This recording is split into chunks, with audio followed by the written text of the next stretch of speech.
Hello, good morning. কেমন আছো তোমরা সবাই? আশা করি সবাই খুব ভালো আছো। আমরাও খুব ভালো আছি।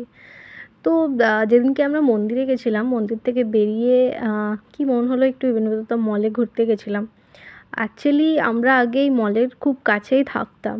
রিসেন্টলি আমরা ৩-৪ মাস হলো শারজাতে শিফট হয়েছি।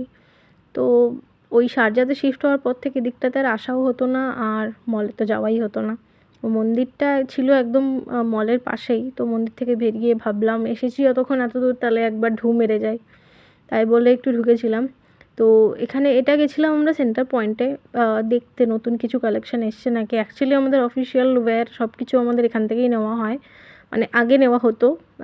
তো সেন্টার পয়েন্ট, ম্যাক্স, স্প্ল্যাশ ও ৩টেতেই একবার করে ঢুঁ মেরেছি।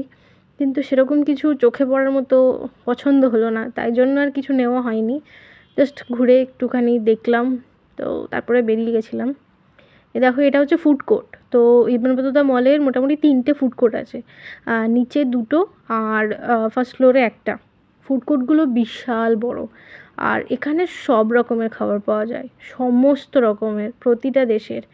মানে চাইনিজ, কোরিয়ান, ইজিপশিয়ান সব রকমের খাবার পাওয়া যায় এখানটায়। তো যার যেরকম ইচ্ছা এসে খাওয়া দাওয়া করে। যাই হোক, সেন্টার পয়েন্ট থেকে বেরিয়ে একটু ম্যাক্সের দিকেও গেছিলাম। তারপর স্প্ল্যাশে গেছিলাম। স্প্ল্যাশেও সেরকম কিছু পাইনি। মানে তখন চোখে ধরবে, নিয়ে নেবো এরকম কিছু ঠিক পাইনি বলে আর নেওয়া হয়নি কিছুই। যাই হোক, এটা ম্যাক্স। এটাতেও ঢুকেছিলাম, সেই ক্লিপটা আর নেওয়া হয়নি। যাই হোক, ওখান থেকে বেরিয়ে চলে এসেছিলাম একটু বাথ অ্যান্ড বডিতে। অ্যাকচুয়ালি বাথ অ্যান্ড বডিতে কিছু ডেইলি ইউজের জিনিস নেওয়ার ছিল, শেষ হয়ে গেছিলো। তো আসার অভাবে আর নেওয়া হচ্ছিল না। ওই জন্য ঢুকে কিছু জিনিস নিয়ে নিলাম, অফারও চলছিল। তো ভাবলাম যে যাক, এসে ভালোই হয়েছে। কিছু জিনিস তুলে নিয়েছিলাম। নিয়ে তারপরে এখান থেকে বেরিয়ে আরও 2-একটা জিনিস নেওয়ার ছিল, সেগুলোই নিতে গেছিলাম। এই যে চলে এসেছিলাম একটু ক্যারিফোরে। কিছু টুকটাক গ্রসারি নেওয়ার ছিল। এখান থেকে আমরা চিয়া সিডসটা নিই। চিয়া সিডসটা এখানে লুজ পাওয়া যায়। আর এখানে চিয়া সিডসটা খুব ভালো হয়। প্যাকেটের থেকে এই লুজগুলো আমরা খেয়ে দেখলাম এগুলো বেশি ভালো হয়। তো এখান থেকে খানিকটা নিয়ে নিচ্ছিলাম। সকালে আমরা ওটসের সাথে চিয়া সিডসটা ভিজিয়ে খাই। এখানে ভ্যারাইটিস টাইপের কাজু ছিল, মানে প্রচুর রকমের। রোস্টেড, কাঁচা, খোসাওয়ালা, সল্টেড ছিল, সুইট ছিল, প্রচুর রকমের কাজু ছিল। আরও অনেক রকমের মশলা। এগুলো সব টিজের ভ্যারাইটিস। রোজ টি, মশালা টি, অনেক রকমের টি ছিল। এদিকটা ছিল ব্রেডের আর বেকারি। বেকারি বলতে এটা লাইভ বেকারি। মানে ওখানেই ওরা তৈরি করছে, তুমি যেরকম শেপের চাইছো, যা চাইছো ওরা ওখানে বানিয়ে দেবে।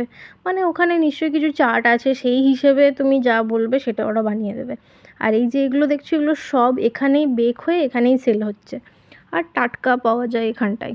এটা একটা খুব ভালো ওরা পদ্ধতি বানিয়ে রেখেছে। এগুলো সব দেখছো পুরো আজই বেকারি, মানে আজকেই তৈরি হয়েছে, আজকে সেল হলো তো হলো, নইলে কালকে দুপুর পর্যন্ত রাখে, তারপরে আর রাখে না। জানি না তারপরে কী করে। যাই হোক, তো এই দিকটা দিয়ে একটু ঘুরলাম যে যদি কিছু নেওয়ার থাকে টুকটাক অফিসে টিফিনে নিয়ে যাওয়ার জন্য, পিক করার জন্য। কিন্তু সেরকম আর কিছুই নেওয়া হয়নি, বিকজ তার আগেই আমরা গ্রসারি সব নিয়ে রেখেছিলাম টিফিনে নিয়ে যাওয়ার, কি সারা সপ্তাহ কী নিয়ে যাবো সেগুলো সব আমাদের তোলা হয়ে গেছিলো অলরেডি। তো জাস্ট গেলাম বলে একবার একটু ঘুরে দেখছিলাম। যাই হোক, ও একটু দেখছিল র্যাপিং রোলগুলো, বলছে যে এগুলো দিয়ে এগ রোল ভালো হবে। ওটাই দেখাচ্ছিল আমাকে। তারপরে এখান থেকে গেছিলাম একটু ডেটসের সেকশানে। এই দেখো, এই সেকশানটা পুরোটাই ডেটস। মানে শুধু নর্মাল ডেটসও আছে, ভ্যারাইটিস ডেটসের চকলেটও আছে, সব রকমের এখানে সেকশানটা আছে ভাগ করা। আর এই দিকটা ছিল চকলেটস। তোমরা সবাই জানো দুবাই থেকে যখনই যেই যাক না কেন চকলেট ভরে ভরে নিয়ে যায়। তো চকলেটসের বিশাল বড় সেকশান। অতটা তো ওরকমভাবে তুলে ধরা যাবে না। যাই হোক, যতটা দেখানো যায় দেখালাম। এটা কেকসও তাই, মানে এই যে ভেতরে তৈরি হয়, আর যেদিনকে কেক তৈরি হয় সেদিনকে তার পরের দিন ম্যাক্সিমাম পর্যন্ত রাখে, তারপরে আর রাখে না, আর কেউ নিতেও চায় না। মানে সবাই এখানে এই ডেট ব্যাপারে, এক্সপায়ারি ডেট ব্যাপারে খুব সচেতন। তো সবাই কারেন্ট ডেটেরটাই নেয়, তার বেশি কেউ নিতে চায় না। এদিকটা ছিল ড্রাই ফ্রুটস, প্যাকেট ড্রাই ফ্রুটসের সেকশন।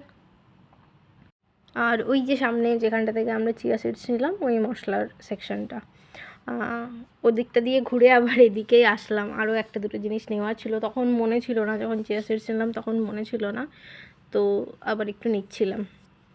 যাই হোক, এখানে মশলাপাতি নিলাম, নিয়ে একটু ফ্রুটসের দিকে চলে গেছিলাম। দেখো ফ্রুটসের সেকশনটা এখানে বিশাল বড় ফ্রুটস দিয়ে ভেজিটেবল দিয়ে সব কিছুই আছে। এই যে এই দিকটাতে এখন নতুন নতুন খেজুর উঠছে না, মানে পাকা শুরু হয়ে গেছে, তাও ওই ভ্যারাইটিস রকমের সবে পাকছে, একটু কাঁচা একটু পাকা এইসবগুলো ছিল। ব্লুবেরি ছিল, এখানে ডাব এরকমভাবে কেটেও বিক্রি হয় ওটা ছিল, চেরিস ছিল, প্রচুর অফার চলছিল ছুটি বলে। এই ফলটা কি আমার ঠিক জানা নেই, একটা কিছু নাম লেখা ছিল, আমার এই মুহূর্তে মনে নেই। দেখতে আপেলের মতো, কিন্তু ওটা আপেল নয় বা প্লামও নয়, জানি না ওটা কী ফল, আমি আগে কোনোদিনও দেখিনি, টেস্টও করিনি। যাই হোক, ওখান থেকে আমাদের কিছু পিক করতে হয়নি, কেন কি আমরা ফল আগে কিনে নিয়েছি অনেক কিছু জন্য, ওখান থেকেও কিছু নেওয়া হয়নি। এই দিকটা অনেক শাক সবজি ছিল, এখানে কিছু কিছু শাক আমার চেনা, মানে যেমন কলমির শাক, লাল শাক, পাট শাক ছিল, এগুলো আমার চেনা, কিন্তু ম্যাক্সিমামটাই অচেনা। তো যেগুলো অচেনা সেগুলো তো নেওয়া হয় না, খাওয়াও হয় না। এই যে যেমন পাট শাক, এটা ধনেপাতা, লাল শাক, পালং শাক, কলমির শাক, এগুলো আমরা নিয়েও খাইও, পার্সলে পাতাটা নেওয়া হয়, কিন্তু বাকিগুলো যেগুলো চিনি না সেগুলো আর নেওয়া হয় না। যাই হোক, এখানে লেটুস ছিল, লেটুসটাও আমরা নিয়ে টুকটাক খাই। এদিকটায় এই বেবি কিউকাম্বার, ক্যাপসিকাম, চিলিজের প্রচুর ভ্যারাইটি ছিল, এদিকটা বেল